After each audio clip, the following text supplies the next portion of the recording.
Hello दोस्तों, स्वागत है आपका आपके पसंदीदा यूट्यूब प्लेटफॉर्म नोट्सबुक आईएएस में। दोस्तों, हम लोग बात करने वाले हैं आज प्रधानमंत्री कृषि सिंचाई योजना से संबंधित जो टॉपिक है उस पर विस्तृत चर्चा करेंगे हम लोग।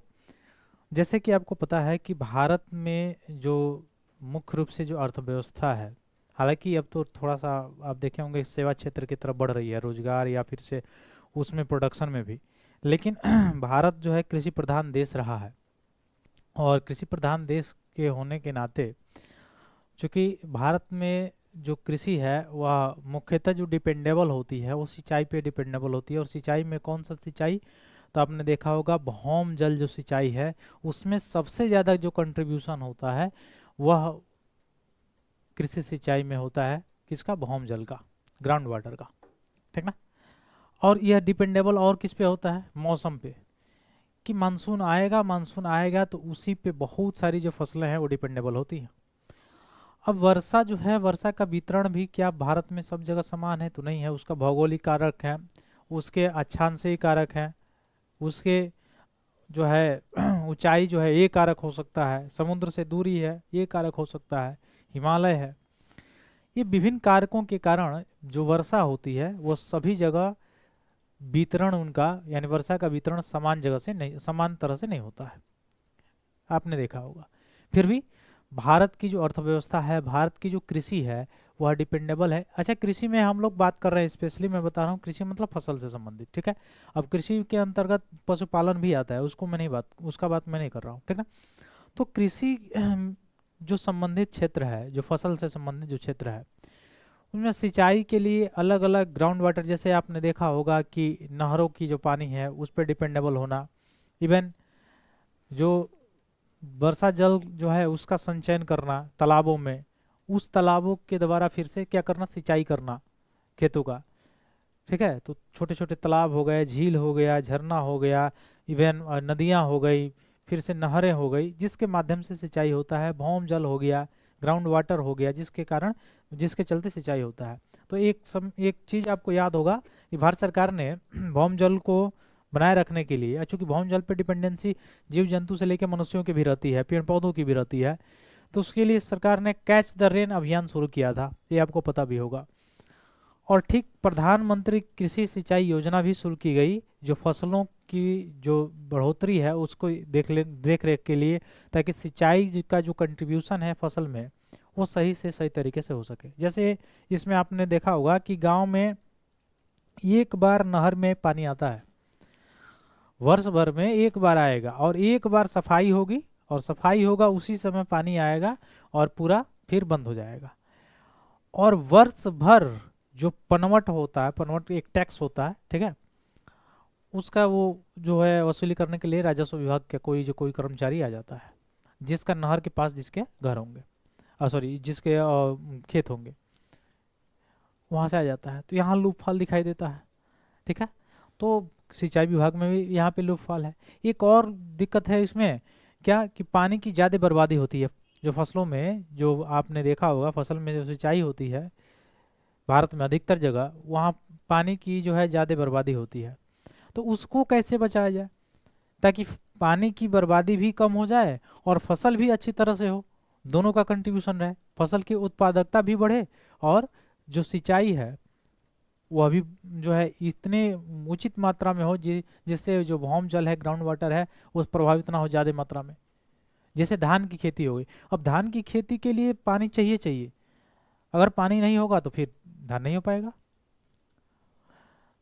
तो अभी आने वाले समय में आप देख रहे हैं बहुत सारे ऐसे जलवायु परिवर्तन हो गया या पॉल्यूशंस हो गए, तो इसके कारण जो जलवायु परिवर्तन हो रहा है, क्लाइमेट चेंज हो रहा है, जिसके कारण मौसम के पैटर्न में भी परिवर्तन हो रहा है।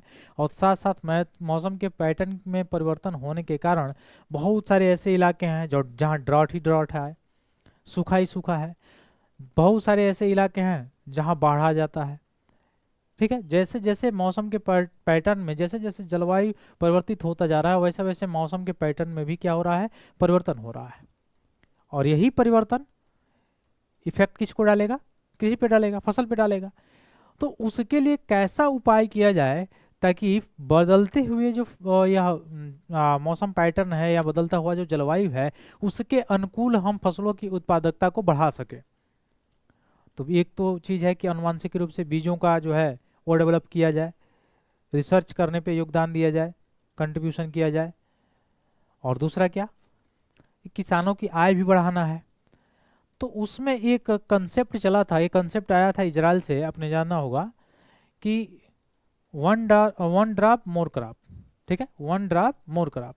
तो वन ड्रॉप मोर क्रॉप है क्या, एक पाइप नुमा जो है, जैसे पाइप होता है ठीक वैसे पाइप होता है, उसमें जल जाता है और जो उसमें होता है पानी जब आता है प्रेशर से तो चारों ओर जो पेड़ पौधों की जो जड़ें होती हैं उन जड़ों पे पानी को छिड़कता है। जितना उसको पानी की आवश्यकता होगी उस प्लांट्स को उतना ही पानी देगा। तो प्लांट्स के लिए भी हो गया, और दूसरा जो पानी की एक्स्ट्रा जो लागत लगती थी या एक्स्ट्रा जो वाटर लगता था उसकी बचत भी हो गई, दोनों कार्य हो गए।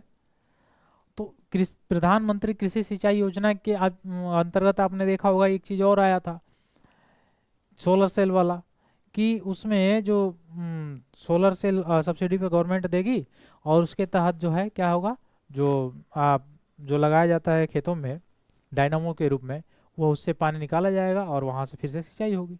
तो प्रधानमंत्री कृषि सिंचाई योजना एक अम्ब्रेला योजना है, उसके अंतर्गत बहुत सारी योजनाएं उप योजनाएं हैं। उसी के अंतर्गत अभी सरकार ने जल आपूर्ति नेटवर्क के लिए आधुनिकीकरण करने के लिए कुछ कदम उठाए हैं, उसी के बारे में हम लोगों को पढ़ना है। तो आइए हम लोग देखते हैं कौन कौन सा कदम है। तो ये है MCADWM, इसको मंजूरी दिया गया है।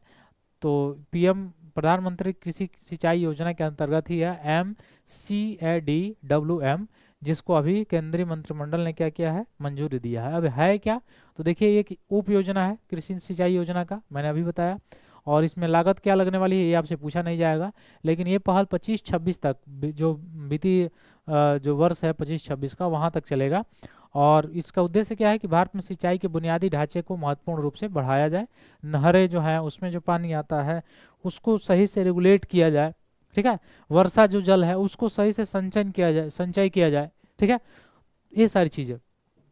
ठीक है, तो सुनिश्चित करता है कि सिंचाई जल मौजूद नहरों या अन्य जल स्रोतों में, जैसे आपने देखा होगा ढेकला, ठीक है, राजस्थान वाले क्षेत्र में जो लोग होंगे वो लोग जानते होंगे, उसके द्वारा सिंचाई होता है। इवन पुराने जमाने में वैसे होता था, बैल जो होता था उसके माध्यम से निकाला जाता था, नलकूपों से निकाला जाता था जल, उससे सिंचाई होता था। तो छोटे जोत वाले जो किसान हैं उसको स्कैडा याद रखिएगा, पर्यवेक्षी नियंत्रण और डेटा जो अधिग्रहण है, और इंटरनेट ऑफ थिंग्स, यह जैसे उन्नत प्रौद्योगिकी जो है उनके उपयोग करके इनके माध्यम से जल उपयोग दक्षता में सुधार करने के लिए, ये कार्य करने के लिए एक उप योजना है जो प्रधानमंत्री कृषि सिंचाई योजना के अंतर्गत ही यह योजना उप योजना जो है लागू की गई है। ठीक है, यह काम क्या करेगा, बेहतर जल लेखांकन प्रबंधन सहायता करेगा और खेत स्तर पर जल उपयोग दक्षता को बढ़ाने में प्रत्यक्ष रूप से योगदान भी देने का काम करेगा। फिर इसके बाद से एक प्रमुख इसकी विशेषता ये है कि भूमिगत जो दबाव युक्त पाइप युक्त सिंचाई प्रणाली है उसका भी कार्यान्वयन करेगा, जो प्रति खेत 1 हेक्टेयर तक विस्तारित है, उसका भी कार्यान्वयन करने का काम ये करेगा कौन, MCADWM, यह योजना जो है यह काम करेगा इसमें। और क्या करेगा, सूक्ष्म सिंचाई पद्धति को बढ़ाने के लिए विकसित किया जाएगा और किसान पानी का अधिक प्रभावी ढंग से उपयोग कर सकेंगे। तो ये सारी चीज़ें, जो फसल है, फसल का जो पैटर्न है, जो जलवायु परिवर्तित हो रहा है, उस परिवर्तित हुए जलवायु से कैसे निपटा जाए उसके लिए एक तरह का एक जो है सॉल्यूशन है। ठीक है, अब देखते हैं हम लोग इसके संदर्भ में और सारी चीज़ें कि सिंचाई प्रणालियों के आधुनिकीकरण के अलावा और इस योजना का और क्या क्या उद्देश्य है। तो इसमें उद्देश्य है कि जल उपयोगकर्ता समितियों को सिंचाई प्रबंधन हस्तांतरण का प्रस्ताव किया गया है। अब ये समुदायों को सिंचाई पर संपत्तियों का स्वतंत्र रूप से रेगुलेशन करने, प्रबंधन करने में के लिए सशक्त बनाया जाएगा। फिर दीर्घकालिक सफलता सुनिश्चित करने के लिए इन समितियों को अगले 5 वर्षों तक समर्थक मिलेगा।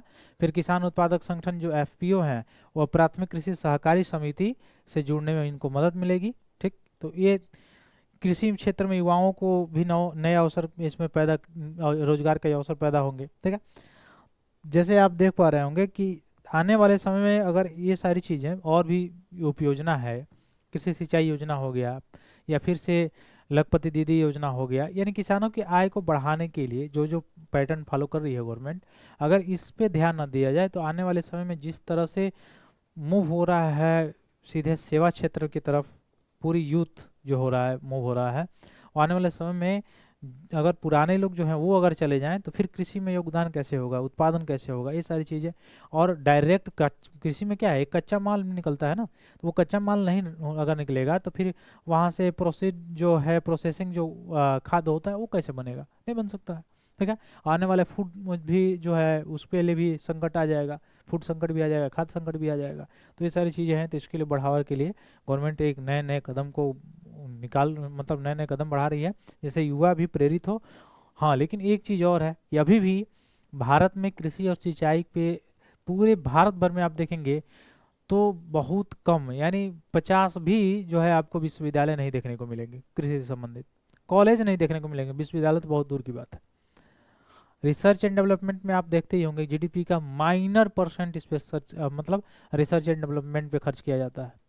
तो ये कहीं ना कहीं कंसर्न है, तो इसको जो है धीरे धीरे सुधारने की ज़रूरत है, जिससे आने वाले समय में जो किसानों की दुगनी आय की बात की जा रही है, अर्थात या किसानों में कृषि का जो है उत्पादन बढ़ाने की जो बात की जा रही है फसलों का, इसमें तो ये सारी चीज़ें में सुधार आएगा धीरे धीरे अगर ऐसा किया जाएगा तो। और खाद्य मुद्रास्फीति जो हो रही है आने वाले समय में, इस पे भी अंकुश लगेगा अगर उत्पादन से लेके ये सारी चीज़ें सही हों तो। क्योंकि जलवायु परिवर्तन को तो आप रोक नहीं सकते हैं, ठीक है, वो तो आना ही आना है, तो उसके अनुकूल हम कैसे कदम उठाएंगे यह सोचना पड़ेगा अभी से, तब जाके हम लोग उसको सही से अचीव कर पाएंगे। तो इसी सब जो टॉपिक है यह मुख्य रूप से मेंस से रिलेटेड टॉपिक था। ठीक है, फिर मिलते हैं आप अपने अपने अगली क्लास में, तब तक के लिए बहुत बहुत धन्यवाद दोस्तों, जय हिंद।